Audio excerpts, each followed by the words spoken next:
qui sont inscrits, il me semble, au CPE. Oh, j'avais oublié peut-être mentionner que... Merci Marie-Neige. Excusez-moi. C'est ça, un peu plus de 200 enfants dans ce CPE.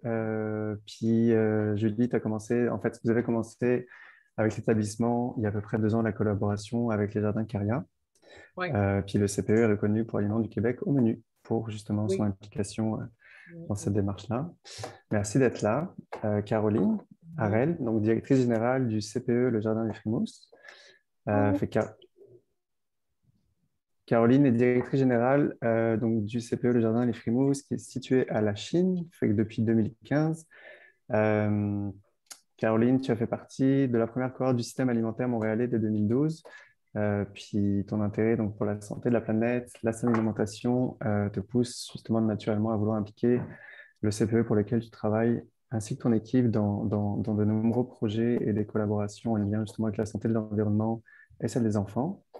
Donc le CPE a la certification CPE durable, Aliments du Québec au menu, éducation par la nature notamment. Et donc, avec ton équipe, tu mets beaucoup de projets de jardinage, de compostage et autres en place avec les enfants et le personnel de ton CPE. Merci d'être avec nous aujourd'hui. Bonjour, ça fait plaisir. Ramzi Kassouf, donc copropriétaire et directeur des ventes et du développement pour les Jardins Caria. Donc, Ramzi, tu es copropriétaire de Jardin Claria, donc qui est une entreprise de maraîchage biologique située sur l'île de Montréal. Ça fait 14 ans maintenant que tu te consacres à l'agriculture biologique. Et les Jardins Caria donc, ont pour mission de produire des légumes certifiés biologiques donc pour votre communauté ainsi que des clients donc, institutionnels, notamment les CPE, des organismes communautaires, mais des restaurants également. Puis tout ce monde-là s'implique à tes côtés pour la création d'un système alimentaire sain, durable et co-responsable. Puis ce modèle, selon toi, qui doit être juste et équitable envers les agriculteurs et se faire dans le respect de l'environnement. Merci Ramzi d'être avec nous.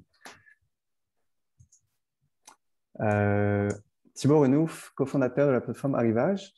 Fait que Thibaut, tu es cofondateur de la plateforme et co-initiateur de l'OSBL, la Transformerie, pardon. Donc, Thibaut est convaincu que nos systèmes alimentaires sont à la fois le problème et la solution aux enjeux d'avenir.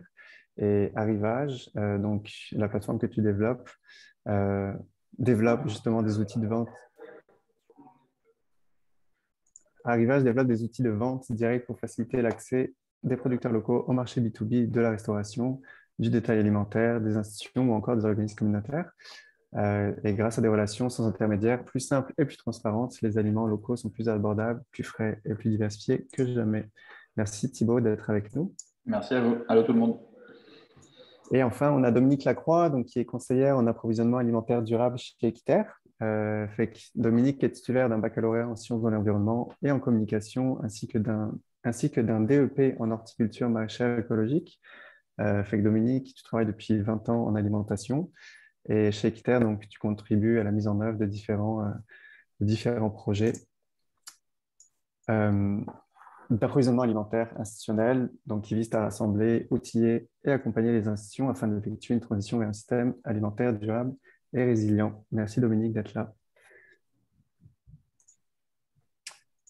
Euh, c'est ça, vous avez un peu tous les cinq justement une perspective particulière sur la mise en marché en circuit de proximité à Montréal, puis plus généralement au Québec.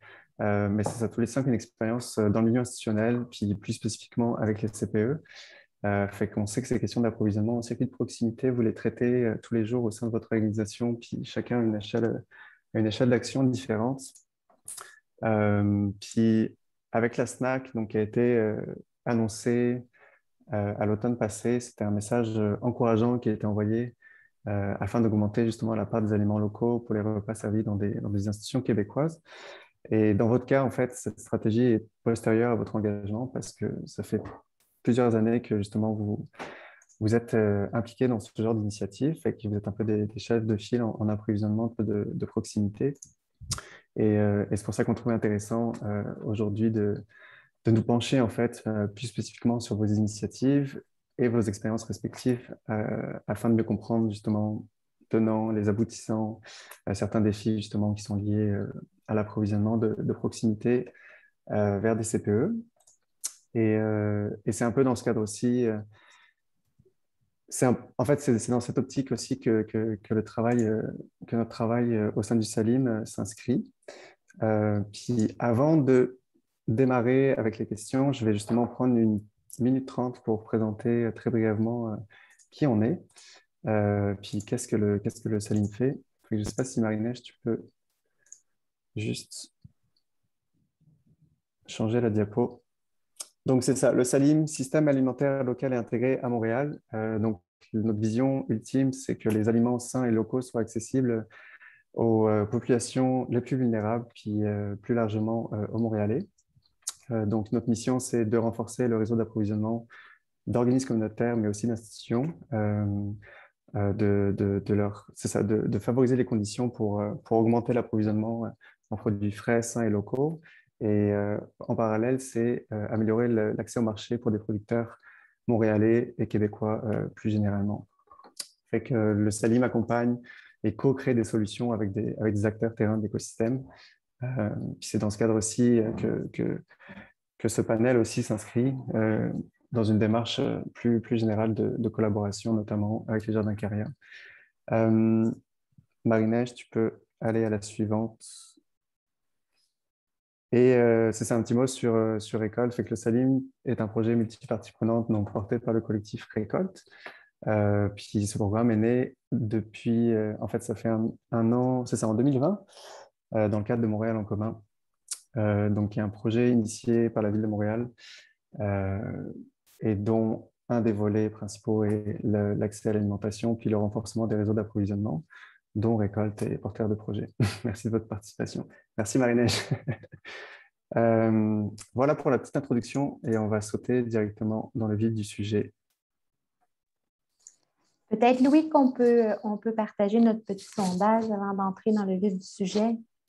Ouais, ben, c'est ça, Julie. Oui. Et c'est ça, ben, je vais prendre la suite. Désolée tout le monde pour le problème technique. Je n'ai pas de caméra, je ne sais pas pourquoi, mais ne vous inquiétez pas, ça ne changera en rien le contenu de ce panel. Et donc, comme Marie-Neige vient de l'indiquer, il va apparaître sur votre écran 3 questions de sondage. On aimerait avoir les réponses tout simplement pour savoir un petit peu qui vous êtes et ce qui vous a motivé aujourd'hui pour participer à ce panel. Donc, si vous pouvez prendre un petit peu de temps pour y répondre. Et puis on fera, après cette question que je m'apprête à poser, Louis fera un retour des résultats que l'on a collectés. Donc, première question qui va nous permettre un petit peu de nous offrir une mise en contexte avec les panélistes qui sont autour de la table. Ramzi, j'aimerais, s'il te plaît, que tu nous présentes un petit peu mieux les Jardins Caria, tes opérations, le plus brièvement possible, sachant que je sais que c'est pas chose facile étant donné tout ce que vous faites, mais peut-être te concentrer sur la taille de la ferme, le nombre d'employés, le type de produits qui sont cultivés, type de clientèle, si tu peux.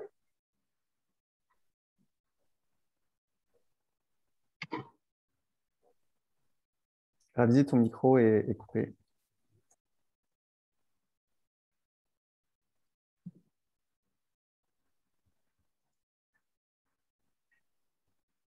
OK. Bonjour tout le monde. Donc, je me présente, Ramzi Kassouf. Je suis un cultivateur depuis 2008. Fondé les Jardins Carrière en 2010 avec Alex Flores. Puis, ça fait à peu près 12 ans qu'on fait l'agriculture certifiée biologique à Sainte-Ville, sur l'île de Montréal. Puis, on a notre but, c'est tout simplement de produire des légumes frais à des prix abordables pour notre communauté et les institutions, les restaurants, les épiceries à Montréal. Donc, on produit à peu près une variété de légumes des champs. Donc, on est spécialiste dans les salades comme la roquette, épinard, mesclun doux et mesclun épicé, ou on appelle ça le mélange brassicacé. Puis, on fait des micro-pousses grande échelle sur une nouvelle installation à Kirkland pour la production à l'année. Donc, puis on a une petite fermette aussi à Rigaud qu'on gère aussi, qui participe dans la production. Donc, toutes nos productions sont certifiées biologiques et on est vraiment une équipe très passionnée de fournir la production locale, saine, récolte 24 heures d'avance, livrée chez vous, frais, le lendemain. Donc, on a à peu près 29 employés au pic de la saison. Puis, on fait la production de micro-pousses, comme j'ai mentionné tantôt, à l'année. On a des salades assez intéressantes. Puis, donc, notre objectif, tout simplement, c'est d'impacter le système alimentaire, puis avoir tous ces légumes frais et l'approvisionnement pour tout le monde. Spécialement, on fait affaire avec 4 banques alimentaires aussi.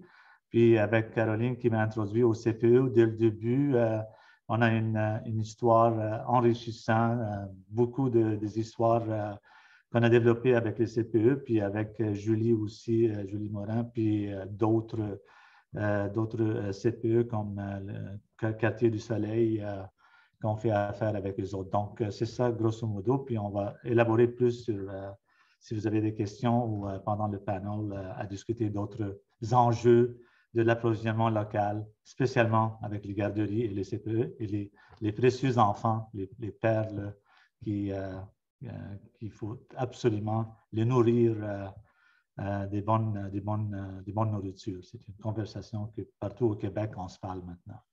Merci, Ramzi. Caroline, Julie, est-ce que je peux vous poser la même question avec des questions plus orientées CPE, c'est-à-dire le type de gestion de services alimentaires, le nombre d'enfants, le nombre de repas préparés par jour, le nombre de membres du personnel en cuisine aussi. Peut-être s'il y a le temps, l'origine de la collaboration avec les Jardins Caria, et puis depuis combien de temps vous travaillez avec Ramzi?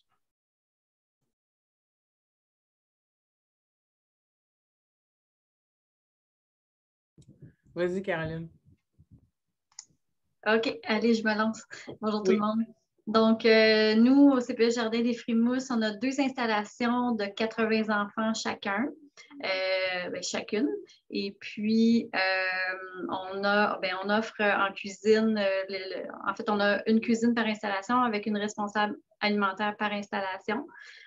Donc, une personne attitrée à la cuisine par installation. Ce qu'on sert durant la journée, c'est vraiment les 2 collations, un dîner complet là, qui est actuellement entre 2 et 4 services pour environ 100 portions par installation par jour, incluant le personnel, parce que le personnel mange aussi avec nous.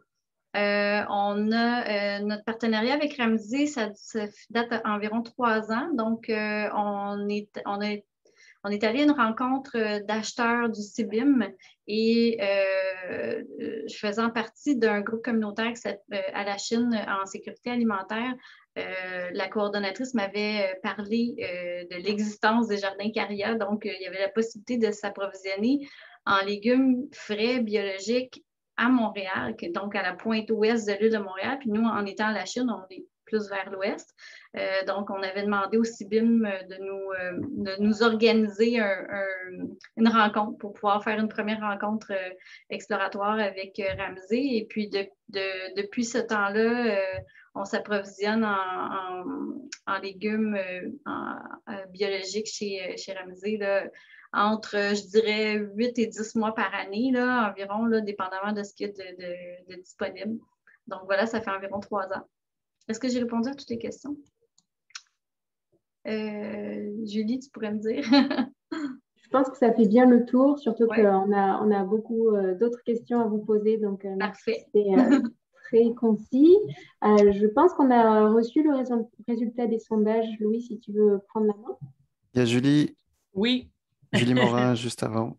Ouais. Oui, ça ne sera pas bien long. Comme j'ai dit, c'est ça, nous, on a en une installation 208 enfants plus 50 employés. On est 3 cuisinières. Moi, je suis la responsable, mais on est les 3 comme cuisinières là, quand même. On fait à la rotation, on fait du 4 jours semaine. Puis, la garderie, elle existe depuis 50 ans. Sauf que ça fait juste depuis 13 ans qu'on a vraiment notre bâtisse à nous, comme une petite école. Puis nous aussi, comme Caroline, juste avant la pandémie, il y avait une rencontre d'acheteurs avec l'Aliment du Québec, le CIBIM et Équiterre. Puis c'est là que j'ai rencontré Ramsey. Puis c'est ça qui me disait que justement, ça faisait pas longtemps qu'il était avec les jardins Frimousse et aussi la CPE Le Soleil. Fait que c'était comme parfait parce qu'avant, on faisait partie aussi avec Équiterre, on avait une ferme. En tout cas, mais elle était très loin, fait que c'était comme difficile de s'apprivoiser là, quand même là, pour elle puis pour nous aussi. Puis là, ben, tant mieux si on a une à Montréal. Fait que c'est ça. Puis nous, ben, on est ça fait à peu près 3-4 ans là, qu'on est dans ce move-là là, de achat local, les produits québécois. Puis c'est le fun, les enfants ils aiment ça, puis les parents aussi. Fait que c'est ça. Merci Julie, excuse-moi de t'avoir Non, c'est bien correct. passé la parole. Ben, oui, je réitère mon invitation si tu veux partager les résultats du sondage. Ouais, je pense que c'est Marie-Neige qui gère ça. Yes. Fait que juste pour votre information, c'est ça. Il y a à peu près la moitié des participants, donc sur 45, qui sont des CPE. Fait que c'est quand même encourageant de savoir que ce panel vous intéresse. Organismes communautaires aussi, pas mal. Puis autres, sûrement des institutions gouvernementales, je sais qu'il y avait comme des membres partenaires qu'on avait invités. Et on avait posé une question quant aux attentes d'aujourd'hui. Donc, la moitié sont là pour s'inspirer justement, pour s'inspirer en fait de vos projets, donc et éventuellement les répliquer dans l'organisation. Fait que ça aussi, c'est super intéressant puis encourageant de voir cette motivation. Il y en a qui cherchent justement de l'aide pour entreprendre ce type de décision, de démarche. Puis certains aussi qui aimeraient rentrer en contact donc, avec des CPE ou des entreprises agricoles. Donc, on parlait de maillage tout à l'heure. Puis on pourra, c'est ça, juste mentionner qu'à la fin, on aura une séance de questions ouvertes, mais qu'on vous enverra aussi après l'événement un compte-rendu des informations qui ont été partagées, ainsi que des ressources, puis des informations pour vous guider pour vous aider en fait dans ce genre de démarche. Puis dernière question, à quel stade de réflexion sur l'approvisionnement en circuit de proximité en êtes-vous dans votre organisation? Donc, c'est ça, c'est assez partagé, mais à peu près 20% commencent à se renseigner sans vraiment s'y impliquer. Il y en a qui sont en démarrage. Il y en a qui entreprennent ce genre d'initiative depuis peu, mais qui veulent consolider. Puis pareil, il y en a quand même aussi un quart qui est à peu près, qui est déjà avancé dans les démarches, mais qui veulent aussi consolider. Et on a 2 experts en la matière qui pourraient faire bénéficier de leurs connaissances aux autres. Fait que j'espère qu'on aura l'occasion de discuter après ce panel pour échanger par rapport à ça et profiter de votre expertise.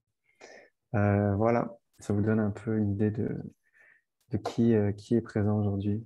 Merci Marie-Neige. Julie, je te laisse la parole. Excellent. Ouais. Et ben, on va passer à la prochaine question qui concerne plus en fait votre lecture à tous les panélistes du réseau d'approvisionnement en produits locaux pour le milieu des CPE aujourd'hui, à l'heure où on se parle. Selon vous, existe-t-il à Montréal des conditions favorables pour encourager l'approvisionnement en circuit court ou circuit de proximité pour ce milieu institutionnel? J'ai une première question pour Ramsey. Ramsey, pour toi, en tant que producteur maraîcher dans l'ouest de l'île, comment perçois-tu ce marché et quelles opportunités vois-tu à tendre davantage vers ce genre de collaboration?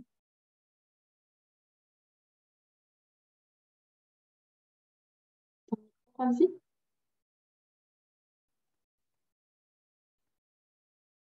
C'est bon, on oublie ça tout le temps.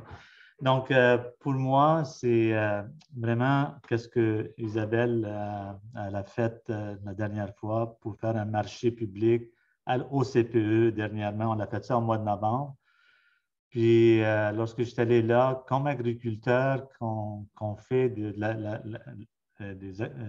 la nourriture saine, Et je sais que pendant 3 ans, on est allé là 2 fois par semaine pour que Isabelle cuisine tout ça. Mais qu'est-ce que ça m'a touché vraiment, c'est la connexion entre les enfants et, euh, et l'agriculteur. Donc, en arrivant là, ils m'ont donné un gros poster, puis c'était tous les enfants qui ont écrit toutes sortes de bonnes choses, que vraiment, ça m'a rendu heureux. Puis, c'est ça, c'est vraiment la relation entre l'agriculteur et les enfants dans les garderies, mais on parle avec d'autres institutions aussi, mais c'est très, très, très important de connecter où quand notre nourriture vient et que les enfants, qu'est-ce qu'ils font avec cette nourriture-là? C'est un rendement social assez riche pour nous autres.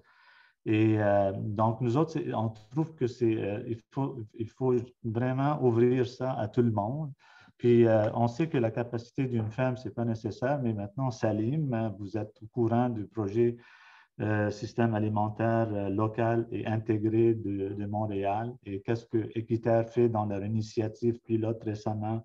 On parle de communo-assiette et la maillage que Caroline a parlé tantôt, que CBIM a fait en introduisant des agriculteurs, agricultrices avec les gens qui font l'approvisionnement alimentaire. Et là il y a un grand projet, puis beaucoup de travail à faire, d'inclure d'autres producteurs et productrices. Et vous vraiment, soyez toujours à l'écoute de ce que Récolte fait présentement et qu'est-ce que Équiterre fait. C'est qu'on est vraiment en préparation de transformer l'ouest de l'île en un hub de bassin nourricier pour que les autres producteurs participent et que toutes les garderies ils ont la capacité parce que c'est gros Montréal. Donc, c'est beaucoup d'enfants. Donc, ce n'est pas un seul agriculteur ou agricultrice. Donc, la solidarité entre les fermiers et aussi qu'est-ce que la ville de Montréal fait, puis qu'est-ce que Équiterre fait. Donc, moi, je suis très, très heureux de voir la tendance finalement vers manger local du Québec et encourager et soyez équitable vers les agriculteurs et les agricultrices, c'est un métier assez important pour notre prospérité et spécialement les personnes à faible revenu et les plus vulnérables de notre société pour qu'on puisse être une société prospère, équitable à tout le monde. Et on va le faire en respectant l'environnement parce qu'il faut quelqu'un qui paye le prix. Le prix de produire de cette nourriture-là, il est très, très important, qu'il y a un coût pour se protéger, pour protéger l'environnement, notre planète. Il faut supporter ces initiatives-là. Et moi, là, je m'embarque. Puis c'est donc la lutte est devant nous autres. Merci. Merci, Andy. Caroline, j'ai une question pour toi. En tant que directrice d'établissement, est-ce que l'environnement politique t'a offert des conditions favorables à faire ce choix d'un approvisionnement direct? En fait, puis on verra Isabelle, peut-être tu pourras compléter, Isabelle Girard, là, qui est avec nous. Je ne pense pas que l'environnement politique a été nécessairement un atout de notre côté parce qu'on est parti vraiment d'un désir de mettre en place toutes sortes d'actions en lien avec l'alimentation locale, l'alimentation fraîche, biologique et tout ça. Donc, on a fait ça par nous-mêmes, donc je ne peux pas dire nécessairement que la politique nous a aidés. Puis ça fait déjà quand même quelques années, peut-être qu'on était un petit peu précurseurs en levant la main et en disant, ben nous, on a le goût, là, on vient d'apprendre qu'il y a un maraîcher qui est à quelques pas de chez nous sur l'île de Montréal, puis comment on peut faire pour collaborer ensemble pour justement faire le maillage entre le producteur jusqu'aux enfants, jusqu'à ceux qui vont consommer ces aliments-là, et même par la bande avec les familles, les parents. Donc, non, la politique, ça n'a pas eu un impact. Là. Je pense qu'on a fait... on a fait ça comme des grands par nous-mêmes. Je ne sais pas si Isabelle, si tu veux compléter un petit peu, là. Oui, c'est pas mal ça, là. Ok, c'est inspirant, merci. Toi, Julie, en tant que responsable en alimentation, qu'est-ce qui qui a poussé le service alimentaire à s'approvisionner différemment, puis à valoriser justement le partenariat direct avec les Jardins Carrière? Ben, c'était à peu près la même chose que Caroline.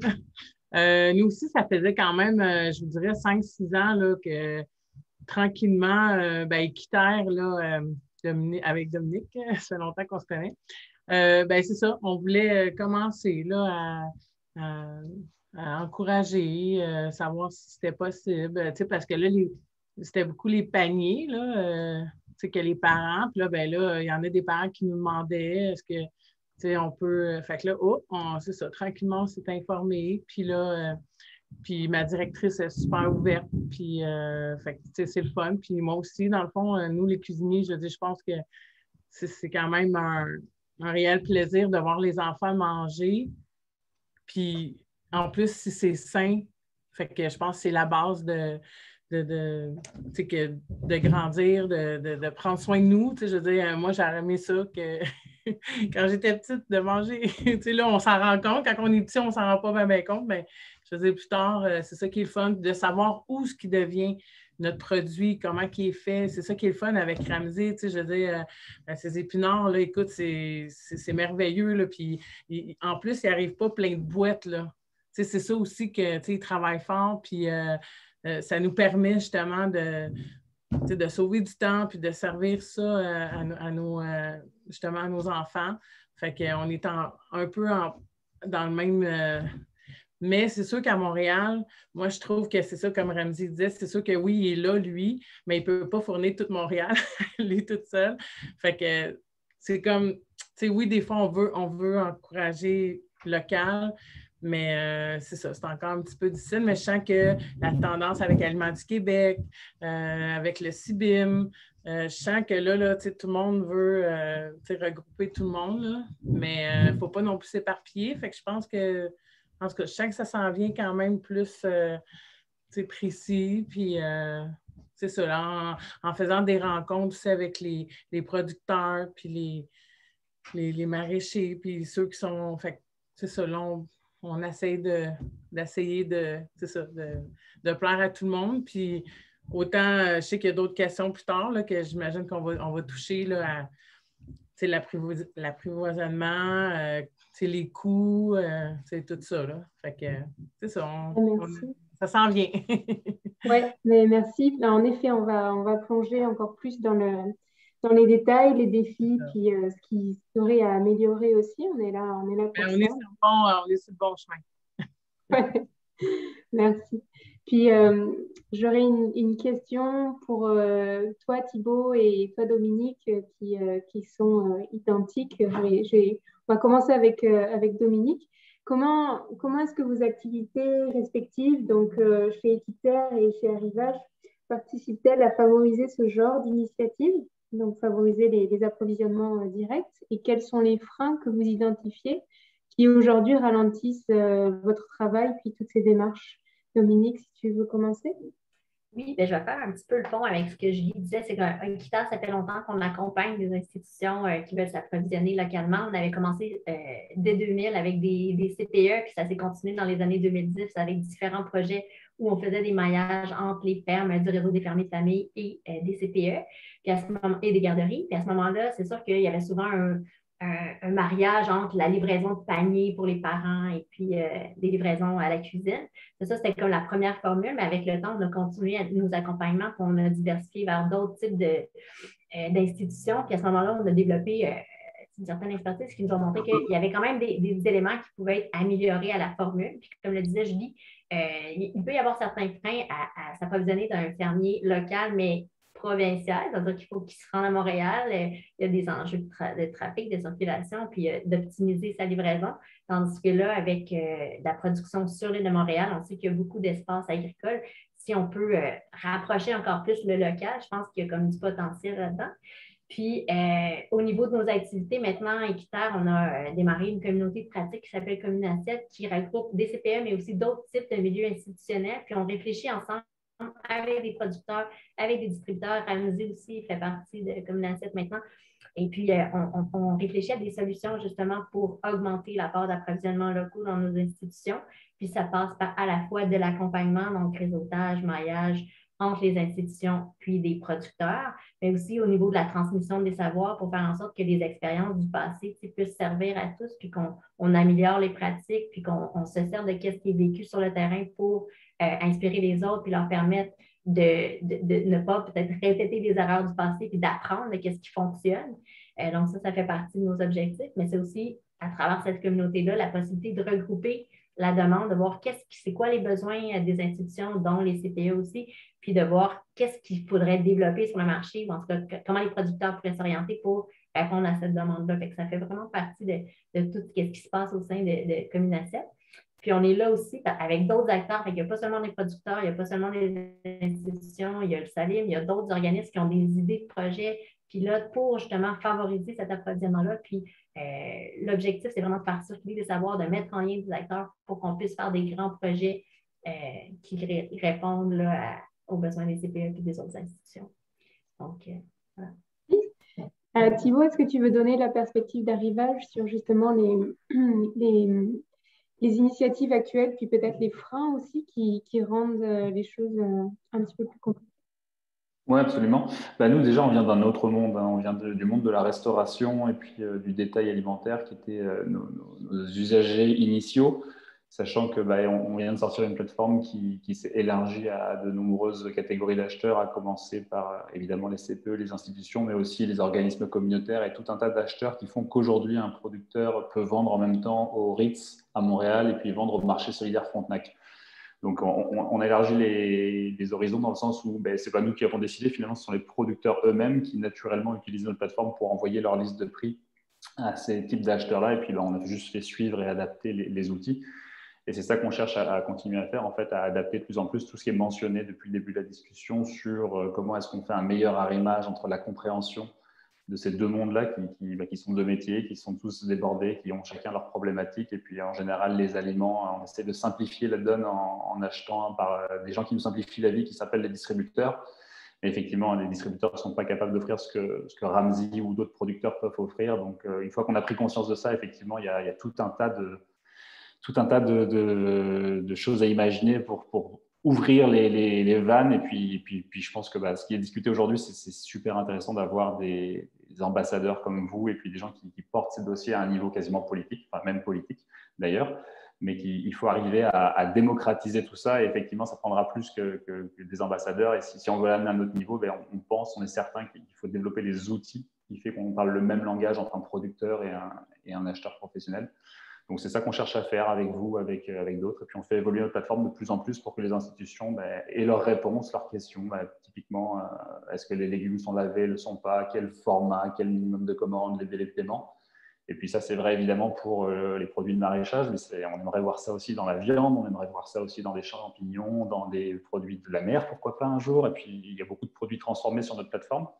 Des gens qui font des poires séchées ou des pommes séchées, des purées sans sucre. Il y a tout un tas de produits maintenant qui sont arrivés sur notre plateforme qui font que naturellement aussi, en ayant de plus en plus de CPE inscrits, on a de plus en plus de produits qui s'adressent aux CPE et puis on commence à avoir des précisions du type les allergènes, du type des choses que les restaurants ne posaient pas comme question, mais de fait d'avoir les questions de votre part, on commence à améliorer la plateforme dans ce sens-là. Donc voilà, c'est un peu une réponse très spécifique sur notre technologie, mais je vois les choses bouger. Et puis, en fait, ce qui est intéressant, c'est de se dire que si les restaurateurs, si même les plus grands chefs de Montréal avec lesquels on travaille ont des difficultés à s'approvisionner, on se dit que ce n'est pas forcément un CPE qui aura la réponse tout de suite pour savoir à qui parler pour s'approvisionner. Et puis, une chance que Ramsey et d'autres sont là et puis se provoquent ces rencontres. Il y a beaucoup de producteurs qui sont peut-être plus loin, qui sont moins souvent à Montréal, qui ont déjà des difficultés à gérer les opérations sur une ferme. Et pour qui la commercialisation, souvent, c'est un peu la dernière roue du carrosse, même si elle est nécessaire. Malheureusement, il y a cet accès au marché qui est compliqué. Donc, on veut résoudre ça aussi, puis permettre la rencontre déjà, mais ensuite, plus que la rencontre, on veut surtout permettre les relations durables et puis beaucoup plus simples et efficaces. Donc, voilà un petit peu le pitch arrivage. j'aurais aimé juste ajouter un petit quelque chose par rapport à ce fait de juste, j'ai oublié de le dire, que c'est quand même un milieu qui est propice pour le circuit court. Puis justement, ce type d'approvisionnement-là, vous avez la chance d'avoir plus de flexibilité dans vos achats. Donc, vous n'êtes pas soumis à la loi de contrat des organismes publics. Vous ne devez pas aller dans un appel d'offres. Et ça, c'est vraiment une chance. Puis c'est pour ça que c'est un milieu d'expérimentation qui est vraiment, vraiment super. Puis en plus, il y a tout le potentiel des activités d'éducation, du lien qui peut être fait avec le producteur qui est comme unique aussi à votre milieu. Donc, je pense que c'est vraiment un terrain de jeu, je fais un drôle de jeu de mots, là, mais un endroit vraiment intéressant où développer ce genre de projet-là. Je l'ai nommé comme un côté positif. Merci Thibaut et Dominique aussi pour les précisions. Troisième question, peut-être un peu plus pour Julie, Caroline et Ramzy.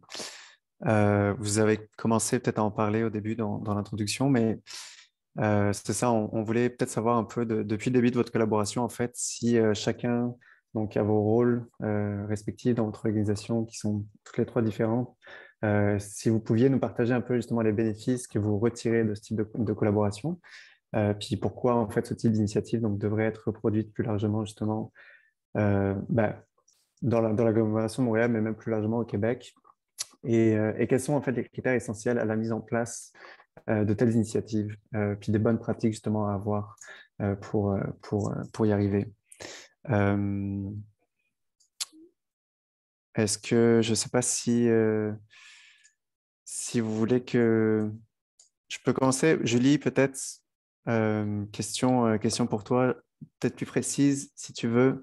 Je me demandais quelle valeur ajoutée, justement, tu apportais au service alimentaire donc du CPE, puis aux enfants en travaillant avec ce genre de produits. Qu'est-ce que toi t'en retires, qu'est-ce que ton équipe en retire, puis oui, bien, c'est sûr que le bénéfice, on le voit, là, dans le fond, c'est que les enfants, là, vraiment, là, je te dirais que il y a une différence. Là, on voit que quand c'est des produits frais, puis qu'on, oui, des légumes congelés, oui, on en offre, tout, et ils le mangent, mais on sent que quand c'est plus frais, les enfants, ils vont manger plus. On voit le goût, tout est dans le goût. Les éducatrices nous le disent. Fait qu'on le voit, là, je veux dire, c'est vraiment réel, là, c'est pas, Puis en plus, qu'est-ce qui est le fun, c'est que nous, c'est ça, côté éducatif, bien, on va des fois, on va leur montrer une carotte, c'est quoi, parce que des fois, ils ont l'impression que c'est juste en rondelles. On montre vraiment l'état brut comme le céleri rave. Là, on leur fait une salade de céleri rave et carottes, ils en mangent, ils aiment ça, mais on leur montre le céleri rave. Fait que là, c'est le fun, ça fait découvrir justement le côté éducatif. Ça ramène ça à la maison. Les parents nous le disent aussi. Fait que ça aussi, beaucoup de communication, ils viennent nous voir, les parents. Puis, c'est ça, on a notre tableau, on l'affiche. Ça aussi, quand on a des projets là, avec l'Aliment du Québec, la ferme, j'ai une affiche parce que c'est sûr qu'il y a 208 enfants puis 50 employés, je ne peux pas tout acheter, mes fournisseurs de légumes, là, mais quand même, j'en achète quand même pas mal. Fait que on fait avec qu'est-ce qu'il y a aussi, parce que, nous, on fait de la salade juste plus l'été. Fait que je sais que Ramzy, c'est plus les pousses, sa spécialité, c'est ça. Fait que je vois avec qu'est-ce qu'il y a. Puis, on change, là, je vais faire un groupe d'âge. OK, je vais envoyer tel légume à tel groupe d'âge. Après ça, la semaine prochaine, on change. On essaie de faire rotationner. Puis aussi, je le marque dans mes plats, comme, mettons, aujourd'hui, mon menu, mon omelette aux légumes, bien, les épinards viennent de la ferme, les carottes viennent de la ferme, la visibilité aussi. Fait c'est tout ça, fait que ça montre que, parce que c'est sûr, les tout-petits, oui, ça parle aux parents, mais ils sont quand même, ils expliquent dans leurs mots. Fait que là, au moins, les parents, ils voient vraiment qu'est-ce qu'ils mangent. Puis, c'est ça, on voit vraiment le bénéfice, là, c'est ça, d'avoir des aliments frais puis d'encourager local. Puis aussi, comme aussi, moi, je fais affaire aussi avec Fruits du jour, là, ces petits fruits. Fait qu'elle aussi, mais elle, c'est sûr, le côté livraison, bien, elle vient comme juste une fois par semaine à Montréal. Bien, elle m'appelle puis on s'arrange. Fait que c'est ça. On a toujours moyen de moyenner. Merci. Merci, Julie. Je pense que Isabelle, tu veux peut-être rajouter quelque chose par rapport à ce que Julie vient de dire. Vous avez vous avez le même rôle dans 2 établissements différents, mais ça serait intéressant de t'entendre aussi. Oui, je voulais dire que le plus grand avantage, dans le fond, d'avoir des légumes d'un maraîcher comme Ramsey, comme les Jardins Caria, c'est la fraîcheur, puis surtout la longévité quand tu achètes des laitues. Les laitues de Ramsey, on les garde à peu près 1 semaine, 10 jours. Je peux acheter une bonne quantité, même s'ils ne durent jamais aussi longtemps parce que nous, on en mange vraiment beaucoup de salade et tout ça. Et même les micro-pousses, c'est des produits tellement de qualité que ça dure super longtemps. Et aussi, l'avantage, c'est que quand on achète, mettons, là, je viens d'acheter 25 livres de carottes, je peux les transformer ou les garder quand même relativement longtemps au frigo. Et ils vont pas perdre leur qualité nutritionnelle. Sont vraiment. C'est les meilleurs légumes de maraîchers que j'ai eus depuis que je travaille avec des maraîchers. C'est ça. Pour moi, le meilleur avantage, c'est vraiment ça. Puis de pouvoir acheter un volume assez important pour pouvoir les transformer. Parce qu'on transforme les légumes pour en avoir pour l'hiver, dans le fond. Pour pouvoir profiter de cette manne-là. Puis de savoir que l'hiver, ben, je vais sortir certains de ces légumes-là, puis je vais les travailler même congelés. Il reste quand même que les saveurs sont là, la qualité là. C'est ça que je voulais dire, rajouter. Merci beaucoup pour ton intervention. Merci à toi. Caroline, question pour toi dans cette même optique, justement, quel est ton rôle donc, en tant que directrice, quel est ton rôle pour mettre en place les conditions favorables donc, à ce modèle d'approvisionnement? Quelles sont les dynamiques justement entre la direction puis les responsables peut-être du volet de l'alimentation dans les CPE? Comment tout ça se goupille? Oui, ben en fait, à la direction générale, nous, ce qu'on fait, c'est que je travaille vraiment en étroite collaboration avec les responsables en alimentation. Donc, avec Isabelle, on a mis en place déjà ce système-là. Fait qu'il faut avoir à la direction générale une grande ouverture pour sortir un peu des sentiers battus, je dirais. Donc, sortir des menus qui sont fixes aux 4 semaines, qui reviennent avec des recettes précises. Donc, si on veut être capable de cuisiner des aliments frais et locaux, bien, si 1 semaine, c'est les betteraves qui sont à l'honneur, bien, on va ajuster nos menus pour être capable de cuisiner, servir les betteraves. Donc, si on était pris dans un carcan de menus qui revient aux 4 ou 5 semaines, bien, on passerait peut-être à côté de ces opportunités-là. Donc, il faut avoir cette ouverture-là. Même chose au niveau, je dirais, des budgets. Donc, si on répartit nos budgets sur un montant fixe, disons, par mois, mais nous, ce qu'on fait, c'est qu'on se dit, bien, on sait c'est quoi notre budget annuel, puis on sait que quand c'est la période des récoltes, des produits locaux, frais et tout ça, bien, on s'est organisé pour être capable d'acheter des fois en plus grande quantité, comme Isabelle le mentionnait, pour être capable de faire des transformations, de conserver des légumes pour faire durer la saison des récoltes québécoises locales, de la faire durer un petit peu plus longtemps durant l'année. On donne souvent l'exemple des carottes, mais quand on se retrouve avec des carottes avec la fan, bien, la fan, on l'utilise. Là, on va faire des herbes salées, on va la mettre dans des potages, on va la congeler pour éventuellement s'en servir pour faire d'autres aliments. Puis la carotte est tellement fraîche qu'on n'a pas besoin de l'éplucher, donc on n'a pas de gaspillage. Donc, il faut avoir ça en tête que parfois, puis là, les coûts ne sont pas nécessairement vraiment plus élevés que ce qu'on va acheter en grande quantité avec les distributeurs habituels, mais je pense que souvent on en a plus même pour notre argent parce que les légumes sont tellement frais, on peut les cuisiner d'un bout à l'autre, on n'a presque pas de perte et tout ça, donc il faut avoir ça en tête quand on est dans un rôle de gestion pour dire, ben nous, on veut y aller pour ça, puis voir un petit peu c'est quoi les avantages là, de travailler avec ça. Puis naturellement, bien, ça prend aussi l'appui du conseil d'administration. Donc, quand tu arrives à la direction, bien, si tu veux faire des changements comme ça ou te lancer dans des nouvelles avenues, bien, il faut que ton conseil d'administration aussi suive un petit peu cette vague-là. Donc, je pense que c'est un petit peu... Puis travailler aussi avec les directrices adjointes. Donc, c'est elles qui sont sur le terrain avec les équipes, avec les parents, les enfants et tout ça. Donc, si on a nos directrices adjointes qui sont vraiment impliquées aussi dans ces projets-là, ça fait en sorte que ça fonctionne vraiment super bien. Puis on fait juste avoir le goût de toujours en faire plus. Donc voilà, je pourrais vous parler longtemps, mais je pense que je vais résumer comme ça. Merci Caroline, c'est un beau résumé. Puis Ramzi, pour toi, donc c'est ça, c'était le troisième, le troisième pied dans cette collaboration.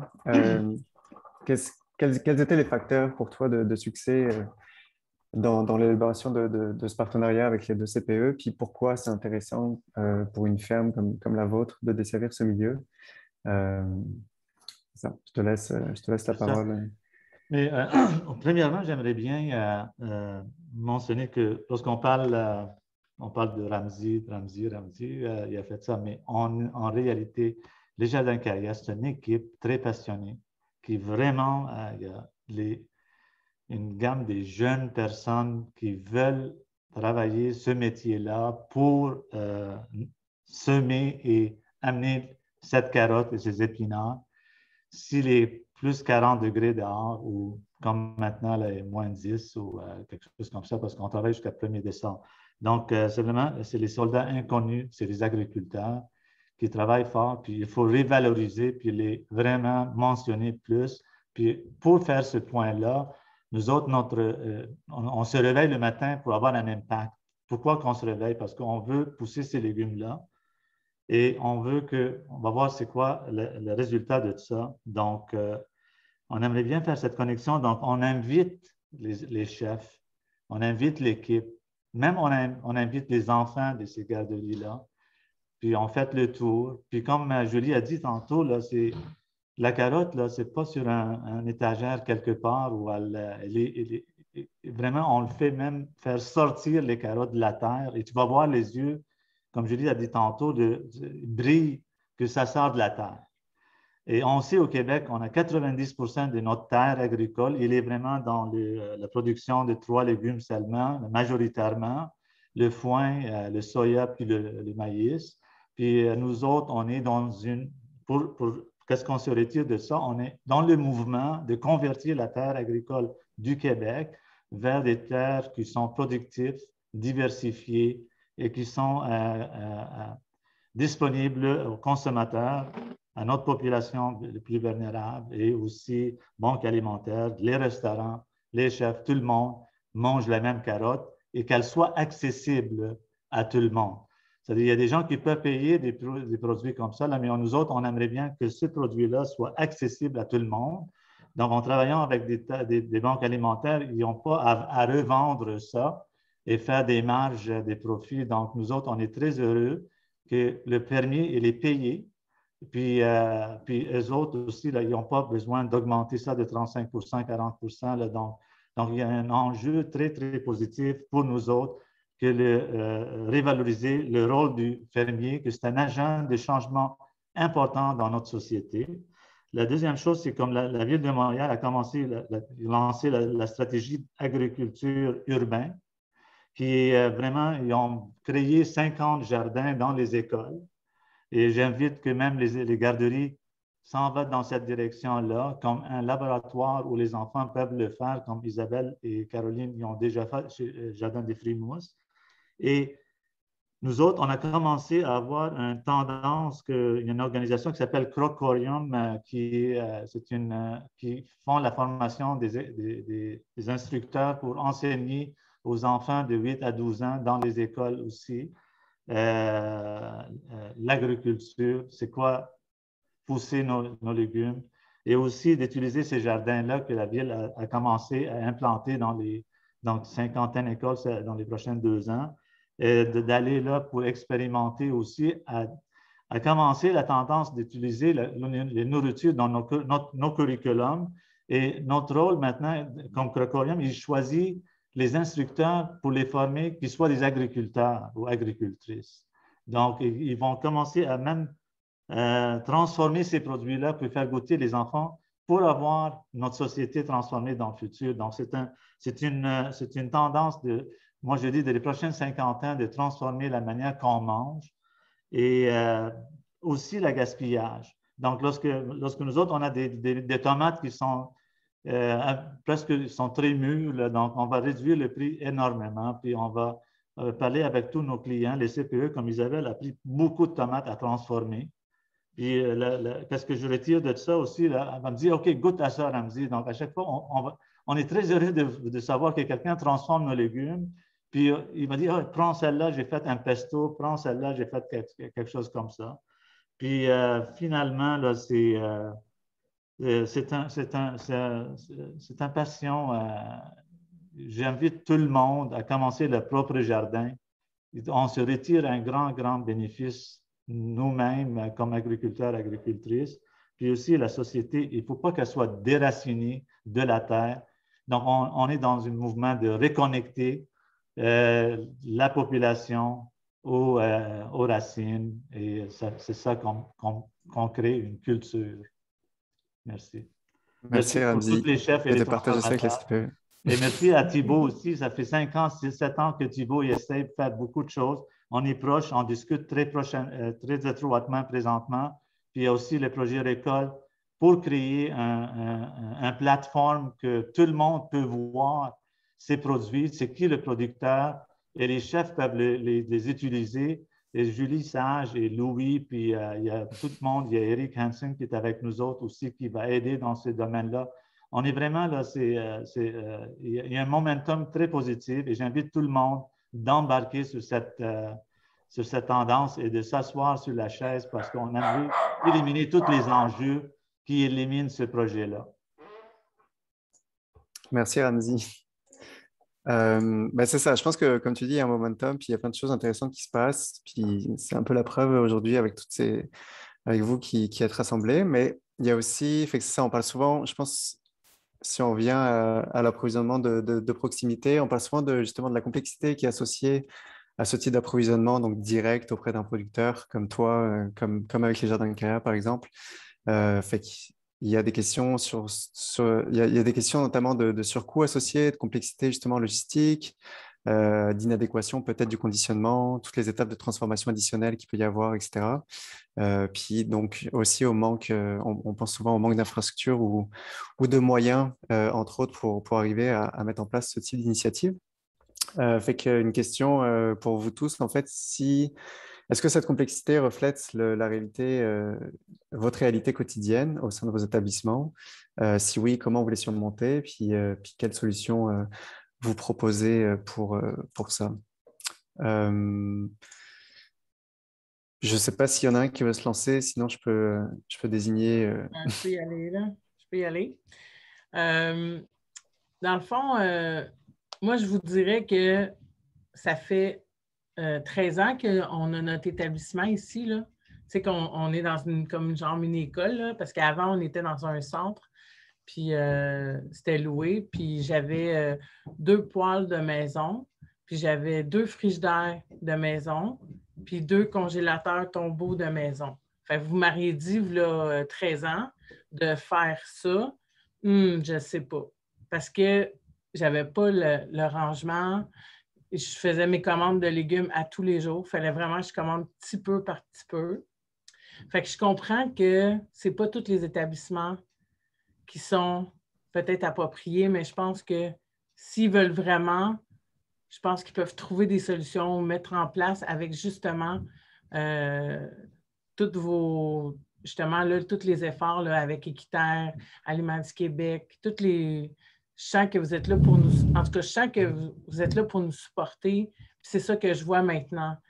Puis c'est sûr que là, maintenant, avec ma cuisine que j'ai, comme qu'elle disait Caroline, que tu sais, puis Isabelle, qu'ils congèlent, bien moi aussi, j'ai de la place. Là, j'ai vraiment de la place. Fait que c'est le fun. Là, on peut. Fait que c'est sûr, c'est ça, les coûts deviennent moins, puis tout ça. Mais je pense que c'est ça. Je pense que là, moi, j'ai de la place. Je reste à Montréal. Je m'arrange avec les producteurs. On est flexible de les journées de livraison. On est ouvert. Nous, moi, je travaille jusqu'à 4 heures. Je fais du 7 à 4. Je sais qu'il y a des cuisiniers, des fois, ils finissent vers midi, 1 heure, 5 jours semaine. Mais il y a quand même un moyen de peut-être avec si les directrices, justement, ils restent plus tard ou quoi. Je pense que quand on veut, on peut trouver justement une solution. Puis en tout cas, j'espère que c'est ça, que ceux qui, peut-être que les enjeux de livraison, de coûts, c'est pas mal tout ça là, qui joue en ligne de compte, mais nous, c'est ça, on a regardé le budget. Moi, je me sers vraiment, on serre la ceinture à l'hiver, on mange pas mal des pommes, des bananes, peut-être souvent, parce que l'été, ben, je vais acheter des fraises du Québec puis des bleuets du Québec, puis même s'ils sont plus chers, mais ça récompense mon budget versus l'hiver à l'été. Fait comme ça, je finis quand même avec mon budget de l'année. Fait que c'est ça pour nous. Et voilà. Merci. Merci, Julie. Je ne sais pas si Caroline ou peut-être Isabelle, je sais qu'en tout cas, je peux en profiter. Il y a souvent des questions justement sur les coûts. On pense que c'est un surcoût que de travailler en direct de producteur. Fait que je me demandais si justement, s'il y a un surcoût, en fait, comment ne plus le considérer comme paramètre numéro un comme critère de décision. Puis est-ce que ce surcoût justement est vraiment significatif finalement? Peux-tu y aller, Isabelle? Tu pourrais on en a discuté un petit peu justement, moi et Caroline hier. Je crois que en profitant de la manne justement des légumes de saison, le surcoût n'est pas assez significatif pour qu'on s'empêche d'acheter des légumes et des fruits de saison. Faut juste faire en sorte de profiter au maximum de ces périodes-là, puis de faire qu'ils soient pérennisés, c'est-à-dire transformer les aliments pour pouvoir en profiter en dehors des saisons régulières. Et qu'est-ce qu'on avait dit aussi, Caroline, pour le surcoût? Ben c'est ça, c'est que dans le fond, étant donné qu'on a moins de pertes, parce que souvent les aliments arrivent, ils sont frais. Ramsey l'a dit tantôt, souvent ils sont cueillis depuis même pas 24 heures. Ils sont tellement frais.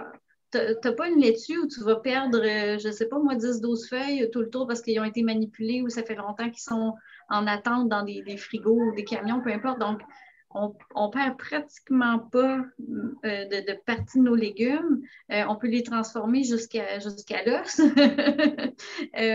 C'est vraiment, donc tout ça, c'est des économies.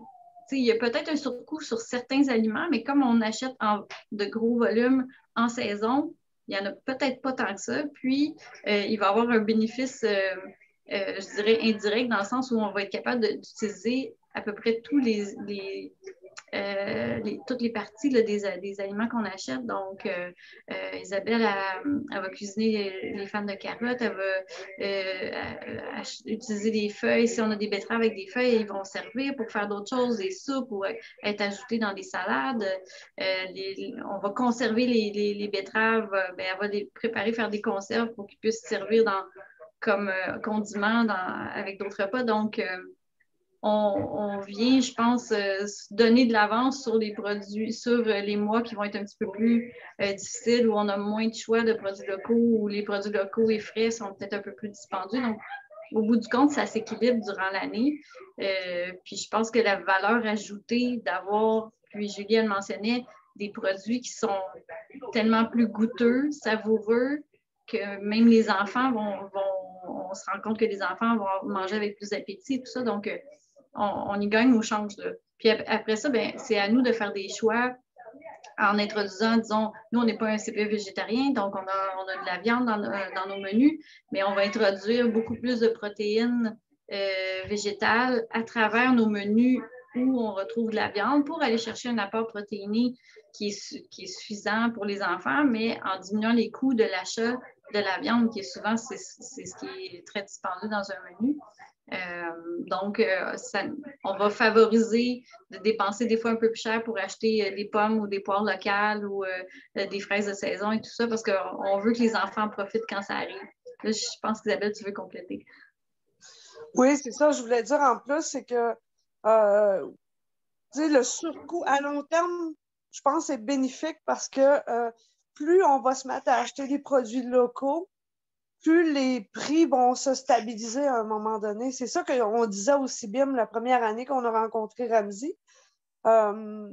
Cet effort-là, en tant que société, je pense qu'il faut le faire. Il faut se donner les outils pour arriver à justement à être capable de s'approvisionner local puis faire vivre nos maraîchers, faire vivre les gens qui se lèvent à 4-5 heures du matin pour cultiver ce qu'on mange une grosse partie de l'année. Alors, le surcoût, je pense qu'au niveau de la direction, puis le CA, il faut que la direction suive là-dessus.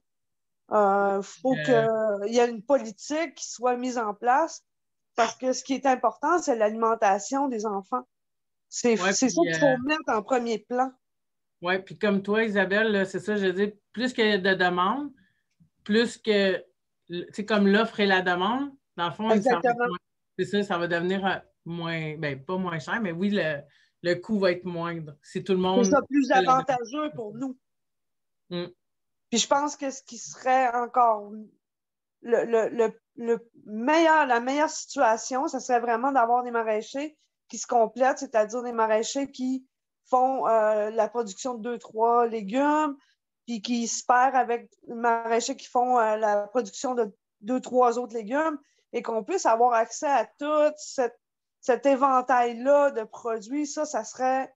moi, en tout cas, je suis capable de travailler les légumes, les fruits frais en pleine saison. Vous me verriez dans ma cuisine et vous diriez, mon Dieu, elle tombe sur la tête, cette fille-là. Mais c'est vraiment quelque chose d'exceptionnel qu'on a, à lequel on a accès. Puis moi, je peux juste remercier la direction, ma directrice adjointe, Isabelle Gaudin, Caroline, et le CA aussi, de prendre ces choix-là en considération, parce que c'est vraiment des choix qui sont vraiment, vraiment importants pour nous en tant que société, mais pour les enfants. On va faire de meilleurs humains, je pense, avec des humains avec des meilleurs choix de vie, parce qu'ils savent d'où est-ce que viennent ce qu'ils mangent. Ils sont Merci, plus Isabelle. conscientisés. Je me demandais, est-ce que Thibaut, on parlait justement de comment faciliter un peu la diversité de produits. Est-ce que Thibaut, tu veux nous dire un mot justement comment une plateforme comme Arrivage peut participer un peu à ça, fait qu'autant sur la fraîcheur, sur le prix juste payé, sur la diversité de produits, sur la simplification des démarches administratives, etc. Ouais, un peu comme je limiterais peut-être un peu le rôle d'Arrivage. Arrivage, c'est un outil, hein, c'est juste une façon de connecter mieux ou plus efficacement des humains incroyables d'un côté qui produisent et qui se lèvent très tôt, comme disait Isabelle, pour travailler très fort, et de l'autre côté des enfants qu'il faut nourrir ou des adultes qu'il faut nourrir avec toutes les conséquences que ça peut avoir sur notre santé, sur l'environnement, sur le sens que ça a de manger de façon générale. Donc, je dirais que nous, on est neutre, mais effectivement, si on est capable de créer ces relations et de les favoriser, en fait, j'ai entendu des belles histoires aujourd'hui, de dire que les épinards qui sont dans l'omelette sont les épinards de la ferme. Ça crée des opportunités, ça crée une autre mentalité, une autre logique. Et une fois que cette relation est créée, effectivement, il y a un échange naturel qui se fait. Effectivement, les fans de carottes, pourquoi est-ce qu'elles iraient à la poubelle si ça peut faire un pesto? Puis toutes ces idées, ces échanges, ça devient évident, en fait. Et puis, si tu parles d'une plateforme comme Arrivage, nous ce qu'on essaie, c'est de numériser certains aspects pour faciliter, pour automatiser. Mais ce qu'on veut recréer, c'est le bon sens et c'est en tout cas de le faciliter pour que ce qu'on faisait, ce que nos grands-mères, ce que ma grand-mère faisait quand j'allais manger chez elle, ça redevient possible parce qu'on ne dépend plus de fournisseurs qui nous apportent des légumes qui ont parcouru 2000 km, qui n'ont aucun goût et puis on ne se pose plus de questions sur ce qu'on met dans notre assiette, dans notre ventre. Et puis, voilà, c'est le bon sens. Je pense qu'il faut arriver à recréer et puis effectivement de sortir un peu de cette logique de comparaison de prix qui n'a rien à voir. Effectivement, ça a été abordé aujourd'hui, mais sur le coût complet, que ce soit déjà le coût complet de tes aliments que tu fais cuire ou que tu donnes à tes enfants, ou si tu calcules la valeur des nutriments, où il y a tout un tas de dimensions là-dedans, à commencer aussi parce que Ramsey mentionnait l'impact environnemental et qu'est-ce qu'on va payer pour réparer les dégâts de l'agriculture moderne. Il y a toutes les dimensions, en fait, tout est lié à notre système alimentaire et à commencer par le plaisir de manger. Donc, remonter dans ce sens-là dans l'assiette. Je peux ajouter? Merci Thibaut. je peux ajouter tout de suite 2 points sur ce point-là. Les enjeux, est-ce que tu m'entends? OK. Donc, vraiment, là, c'est pour les jardins carrés et les enjeux et la complexité de servir des institutions, c'est vraiment, c'est ce que Isabelle a mentionné tantôt, on ne peut pas pousser tous les légumes. Ça veut dire là, on a fait ça, 70 légumes, on a fait des paniers au début avec Équiterre, puis on fait les marchés publics, puis tout ça, là, mais ça trouve que pour vraiment faire qu'on vit, là, puis on survit, puis c'est viable comme projet agricole, il faut spécialiser dans quelques légumes. Donc, on a rendu ça à faire 20 légumes, mais on a fait une solidarité. Donc, après la pandémie, et pendant la pandémie, on a trouvé que de se rassembler ensemble, en solidaire, avec les autres agriculteurs et agricultrices, puis on a réussi à avoir une grande gamme de légumes. Et ce n'est pas vraiment de la revente, là. C'est chez Caria, on veut être transparent, puis on veut que ces légumes-là viennent de Colibri, que c'est une Clémence, elle a un bébé présentement, puis elle n'est pas capable de vendre ses légumes, et elle a les meilleurs brocolis au Québec, à Ripon. Puis on aimerait bien qu'elle soit disponible à nous, donc on fait affaire à Solidarité. Mais on est rendu presque, c'est tout le monde maintenant, il y a plusieurs fermiers, plusieurs agriculteurs qui nous appellent. Et donc, Caria est rendu un peu complexe pour nous autres. C'est-à-dire, on fait 4 livraisons à Montréal, mais la complexité c'est pas pour faire la revente, c'est tout simplement avoir une grande gamme de produits. Donc, on est convaincu maintenant que qu'est-ce que Récolte fait, puis peut-être Équiterre, puis tout ça, là, c'est qu'on est rendu au point de bassin nourricier. Donc, vraiment, là, je vous invite tout le monde à regarder qu'est-ce que Récolte a fait à date, puis spécifiquement d'aller consulter le projet Salim. Puis, Caria, il est là-dedans. On travaille ensemble, puis on essaie d'avoir un gros bâtiment d'entreposage assez important, d'amener les bouffes tranquillement au lieu d'amener 500 livres ou 5000 livres. Là. Donc, il y a la logistique, il y a la complexité, il y a le transport. Et comment faire la facturation, tout ça, là, dans le projet Récolte, dans le projet de Salim, c'est que la Ville de Montréal a initié ce projet-là. C'est très, très important d'embarquer là-dessus. Et Caria est là-dedans, puis on va aider dans ce domaine-là. Et la deuxième chose, c'est qu'il faut l'innovation. Donc, nous autres, on fait des légumes pendant l'été, mais qu'est-ce qu'on fait l'hiver? Donc, on a loué 2000 pieds carrés à Kirkland, ici, dans l'ouest de l'île, une ferme urbaine. On fait partie de OLAB et on est dans le marché de Jean Talon, puis on va être à Saint-Tropol et ainsi de suite. Donc, ça s'appelle le Petit Jardin. On fait 28 légumes différents, mais on a créé un nouveau salade pendant l'hiver qu'on l'appelle la mélange de Petit Jardin. Puis c'est très nutritif, c'est incroyable. Donc, on commence à faire le branding de ce projet-là. Donc, même les agriculteurs ont besoin des gens qui font l'approvisionnement pour survivre parce que c'est 2000 pieds carrés, ça coûte cher, mais en travaillant ensemble, en connaissant c'est quoi les enjeux pour l'agriculteur et l'agricultrice, et on aimerait bien écouter. On fait affaire avec à peu près beaucoup des institutions et beaucoup de restaurants, beaucoup des banques alimentaires et beaucoup des épiceries à Montréal. Mais c'est rendu, là, c'est un peu cher pour nous autres pour opérer tout ça. Donc, on aimerait bien le travailler dans un modèle global avec l'initiative de la Ville, le projet Salim. Moi, là, je suis convaincu que embarquer avec Comino Assiette, embarquer avec Récolte et le projet Salim, consultez ça, regardez ça, puis on est prêt à répondre à toutes vos questions. On s'en va dans cette direction-là. Merci Ramzi, mais c'est une belle conclusion, puis une perspective d'évolution aussi, puisque effectivement il y a des projets qui sont financés notamment d'enveloppes publiques, donc qui a priori, si on fait tous bien notre travail, desserviront le plus de Montréalais, Montréalaises, voire au-delà de l'île de Montréal. On aurait encore plusieurs questions pour vous, bien sûr. Je pense que vous pourrez facilement tous parler davantage, mais il y a aussi des questions des gens qui nous écoutent.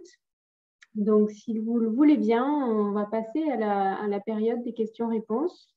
Et puis, j'invite aussi tous les panélistes à poser leurs questions aussi, c'est le moment, n'hésitez pas. Il y a une première question de Sue Hamilton qui demande si il y a des contrats en fait entre l'entreprise agricole, donc là en l'occurrence les Jardins Caria, et les CPE.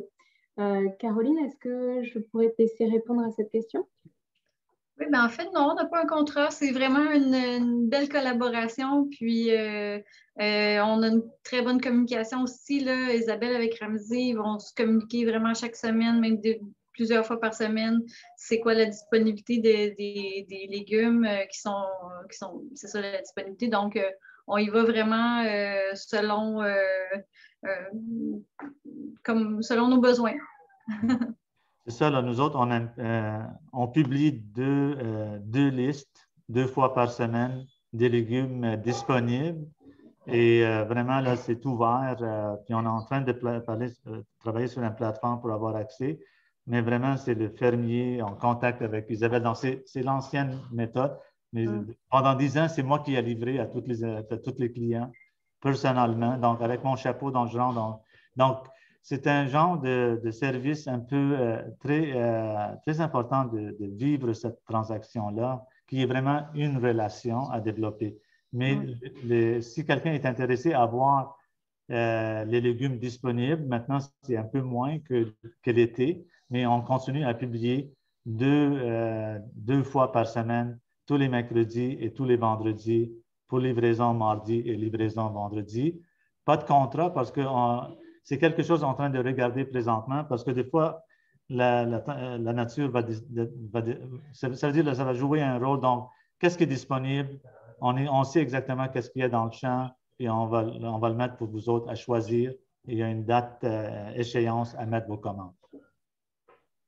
Merci, belle preuve de confiance. Je me demandais, Thibaut, si de ton expérience avec les relations, les différents à la fois producteurs, transformateurs, acheteurs avec qui tu es en contact, est-ce que la tendance est justement à établir des contrats ou bien à l'image de ce que vient de nous dire Caroline et Ramsey, ça se fait un peu de manière plus moins figée, on va dire?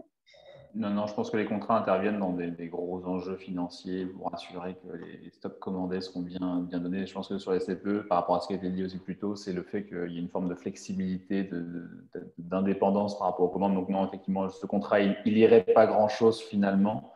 Puis bon, on revient à une réalité aussi de tout ce qui a été mentionné de l'agriculture, avec les incertitudes qui sont liées à ça.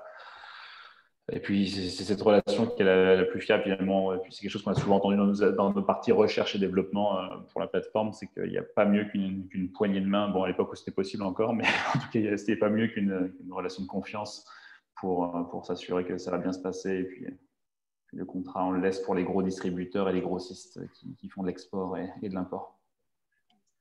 Peut-être que je pourrais compléter en disant que, dans le fond, la seule chose qu'on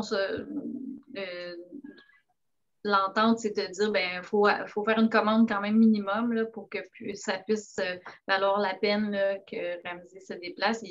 On ne va pas commander juste pour 2 pommes de laitue, là, mais donc il y a des frais minimums par commande, mais c'est vraiment, nous, c'est sûr qu'on n'a aucun problème à aller chercher ça. Merci, Caroline. Les contrats, tout simplement, c'est quelque chose on est en train de regarder parce que pour l'agriculteur ou l'agricultrice peut s'organiser et préparer le plan de production de l'année prochaine, on aimerait bien voir la quantité qu'on a besoin. Donc, mais nous autres, on produit beaucoup de salades. Donc, on fait de grandes quantités de mesclins, des roquettes, des épinards et des tomates. Et on parle vraiment là, donc on a la capacité à produire, puis on aimerait bien savoir si quelqu'un qui a besoin d'acheter en vrac. Ça veut dire, là, c'est tout ce qui est emballage, là, donc on aimerait bien comme nos salades, on le vend à 4 kilos le sac, là, donc ça vient dans un sac, dans un bin Rubbermaid que moi je le remporte avec moi, puis vous allez utiliser ça. Donc, on produit vraiment aux alentours de 500 à 800 kilos par semaine des salades. Donc, on est sur l'île de Montréal et on veut être complété avec des racines. Il y a plusieurs fermes à Montréal et aux alentours de Montréal qui ont des belles légumes de racines. Notre logo, c'est le carotte. On fait des carottes en masse. Donc, puis on ne vend pas cher. C'est vraiment consulter notre liste. Mais le contrat, ça serait peut-être une chose à regarder, et même avec le bassin nourricier ou le food hub qu'on est en train de mijoter dans ma tête présentement, là, ça serait intéressant de savoir les capacités, qu'est-ce qu'ils veulent pour bien organiser la logistique de vous amener les nourritures d'une variété des agriculteurs et agricultrices. On est en train d'étudier ça. En effet, je confirme, Ramzi, ça fait partie des enjeux, c'est-à-dire comment est-ce qu'on peut planifier le mieux possible pour assurer une adéquation de l'offre et de la demande. Isabelle, Dominique, vous avez votre main levée toutes les deux, je vous laisse intervenir. Je te laisse aller, Dominique, si tu veux avant, je compléterai après. Moi, je voulais juste informer les gens, les CPE dans la salle, qu'il y a toutes sortes de projets qui sont financés actuellement dans le cadre de la Stratégie nationale d'aliments québécois, dans les programmes d'accompagnement qui sont sur le point là, de s'adresser aux CPE, donc de surveiller, si vous êtes, je ne sais pas si vous êtes tous des CPE de l'île de Montréal, mais je pense que oui, parce que c'était la thématique. Il y aura un programme qui s'appelle les petits ambassadeurs de saveurs qui va se déployer à Montréal en 2022. Donc, de profiter de ces opportunités-là pour être accompagné puis guidé dans vos approvisionnements locaux. Il y a d'autres programmes de certification, vous les connaissez peut-être déjà, CPE durable qui est une tangente un peu plus large, mais vous peut-être suivre, comme on dit, les activités de Communacet. On regroupe beaucoup de types d'institutions, mais on a quand même des CPE, puis on vise justement à faire en sorte que ce marché-là se développe sur l'île de Montréal et plus largement. Donc, d'être à l'affût, il y a des ressources qui peuvent être aidantes parce qu'on sait que vous manquez de temps, parfois de connaissances ou de savoir par où commencer. Puis ces projets-là sont vraiment là pour ça. Fait que je vais juste vous en glisser un mot. Et c'est vraiment, je pense, essentiel les démarches justement qu'on fait avec Communacet, Dominique. Moi, je suis particulièrement fière de ce projet-là. C'est vraiment le fun.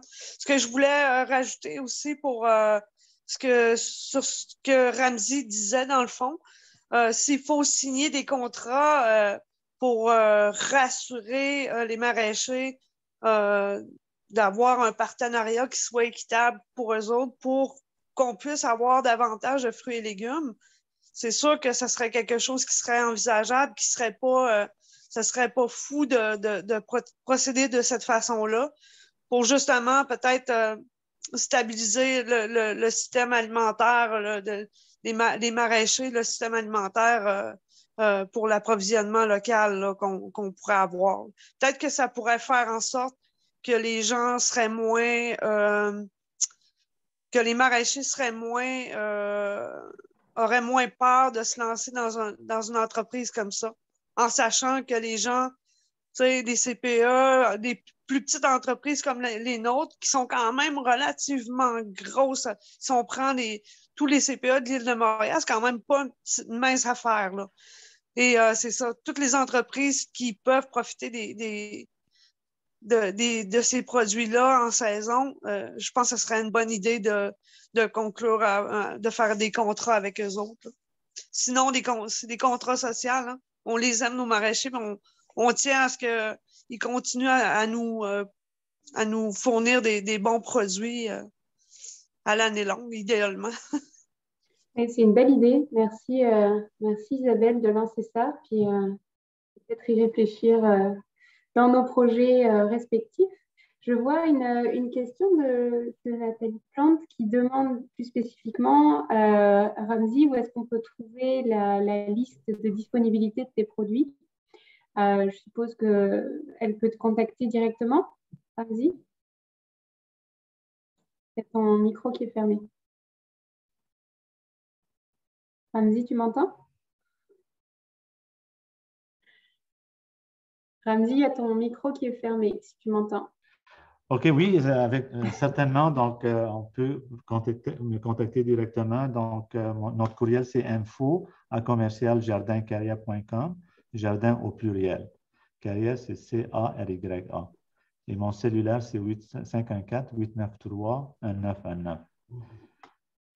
Et donc, nous autres, on veut tout simplement pas que les jardins carrières jouent le rôle d'approvisionnement, mais on est vraiment membre de l'AKP aussi.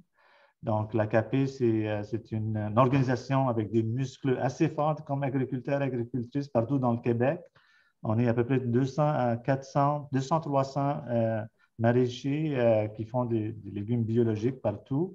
Puis ils viennent à Montréal avec BioLocaux puis d'autres affaires. Donc, on est très fiers d'être membre de cette. Donc, il y a une grande capacité à organiser la logistique, d'avoir l'approvisionnement local sain et éco-responsable. Donc, seulement, moi, je joue le rôle, je veux qu'on utilise aussi les autres agriculteurs. Ce n'est pas seulement Caria, on aimerait bien avoir un impact sur le système alimentaire. Donc, le système alimentaire, il n'est pas vraiment juste vers les agriculteurs et les agricultrices. Il faut qu'elles soient, ils sont vraiment là, c'est le temps de revaloriser leur métier, comme on a vu comme avec les infirmières et tous les autres, les instructeurs, les chauffeurs qui livrent ces marchandises-là et ces aliments-là. Donc, soyez pas vraiment là, on ne veut pas faire affaire avec tout le monde, on n'a pas la capacité. Mais si vous voulez des salades, et on est spécialiste dans les salades, pendant tout l'été, on est prêt à amener ça, mais essayez-vous de le faire en vrac, uniformiser. On aimerait bien les enjeux aussi de si on veut quelqu'un 2 livres ou 3 livres ou 4 livres ou 5 livres, ça fait beaucoup de travail pour un agriculteur. C'est comme maintenant, comme Isabelle, elle dit, OK, donc on fait des sacs de 25 livres de carottes. On va l'amener le 25 livres, c'est moins de travail, c'est bien pour vous autres, ça se garde longtemps. Donc, il faut qu'on se parle ensemble et on aimerait bien apprendre. On est vraiment sur le chemin de savoir comment faire ça. Ramzi. Je regarde l'heure, il nous reste 4 minutes. J'aimerais. Ouais, Julie, tu as enlevé ton micro. Oui, ben, je voulais juste rajouter que c'est sûr qu'avec Équiterre, puis le CIBIM, puis justement les projets de réseautage, là, il y en a de plus en plus. Fait que regardez ça, informez-vous, puis je vous le dis, là, quand on va dans moi, c'est comme ça que j'ai appris de connaître plusieurs maraîchers, Puis là, je pense que, en tout cas, moi, je suis contente là, de voir avec Arrivage là, que c'est encore une autre plateforme plus concentrée avec les maraîchers. Fait que je vais aller vous visiter ça, je vais m'informer. Fait que comme ça, c'est comme ça que je pense qu'on va arriver à, justement, là, que tout le monde va pouvoir se réseauter et de récolter localement. Et c'est ça. Fait que merci beaucoup. Merci, Julie. Est-ce qu'il y avait d'autres interventions, des questions en particulier ou bien des points que vous vouliez mentionner, peut-être qu'on ne vous a pas laissé l'occasion d'apporter jusqu'à présent? Dominique? C'est dans la même optique que Julie, justement dans l'optique de pouvoir s'informer puis de trouver les ressources, les documentations, les outils. On est en train de monter avec Communasset un portail web qui va être en ligne au printemps, donc mars 2022. Puis ça va vous permettre de faire des recherches puis de trouver des ressources, de connaître les nouvelles, d'être informé des événements qui se passent, en tout cas des avancements de ces travaux-là. Fait qu'on vous invite à rester curieux puis à l'affût que le portail de Communasset va être en ligne en mars 2022. Puis, il y a aussi nos fournisseurs. Gênez-vous pas, ils sont de plus en plus à l'écoute.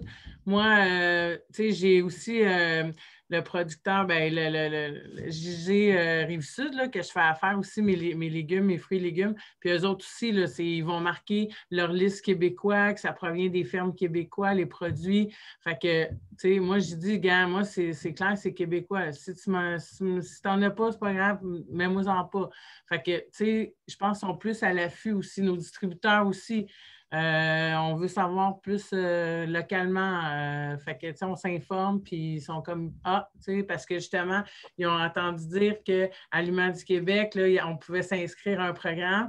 Fait que là, tout le monde appelait le distributeur, voulait savoir le produit, où ce que ça venait. Oups, il y a une grosse demande. Fait que là, ils nous envoient maintenant une liste avec le produit qui s'est fait au Québec ou c'est produit au Québec. Puis les autres aliments qui viennent d'ailleurs. Fait que c'est le fun, ça veut dire ça prend conscience aussi. On voit l'effet domino. Fait que tant mieux qu'on continue. Puis j'aimerais en rajouter, Julie, juste pour te dire que les CPS, c'est un milieu qui est très propice à ça. On l'a dit tantôt, vous avez démontré de beaux exemples. Puis justement, je pense que vous avez tous les deux rencontré, comme dit, aux rencontres d'acheteurs du CIBIM qui vont avoir lieu au printemps puis qui vont faire des rencontres, je pense, spécifiques pour les CPE. Donc, c'est une autre activité à rester à l'affût. Donc, si vous voulez rencontrer des producteurs comme l'ont fait Julie et Caroline, ça va être peut-être l'occasion, encore une fois, en 2022. Excellent. Merci. Je pense que ça clôture assez bien ce panel. Puis, c'est ça. Merci Thibaut d'avoir mis des informations dans le chat. Si certains d'entre vous ont des questions complémentaires, n'hésitez pas du tout à nous contacter directement. Puis, je pense qu'il y avait d'autres éléments. Louis, si tu veux prendre le relais. Non, mais c'est ça, juste mentionner qu'on enverra à tout le monde en fait un récapitulatif de ce qui s'est dit, puis on vous fournira aussi des liens vers les ressources nécessaires, donc, dont Dominique parlait notamment de l'événement en janvier, puis d'autres ressources qui pourraient être intéressantes pour vous. C'est ça, 17 heures, je pense qu'on va s'arrêter ici. Merci beaucoup à tous d'avoir participé. Merci pour vos expériences. Merci pour votre implication dans cette cause qui est dure, mais tellement importante. Et merci à vous, au public, d'avoir été ici pour nous écouter ce soir. Et puis c'est ça de mon côté. Je ne sais pas si Julie, tu voulais dire un mot, mais... Non, je pense que tu as bien conclu. Merci. Puis passez une très bonne soirée et bon appétit avec des produits locaux et sains. Merci. Merci. Bye bye. Merci beaucoup. Bye. Bye. Bye. Bye tout le monde. Merci. Bye.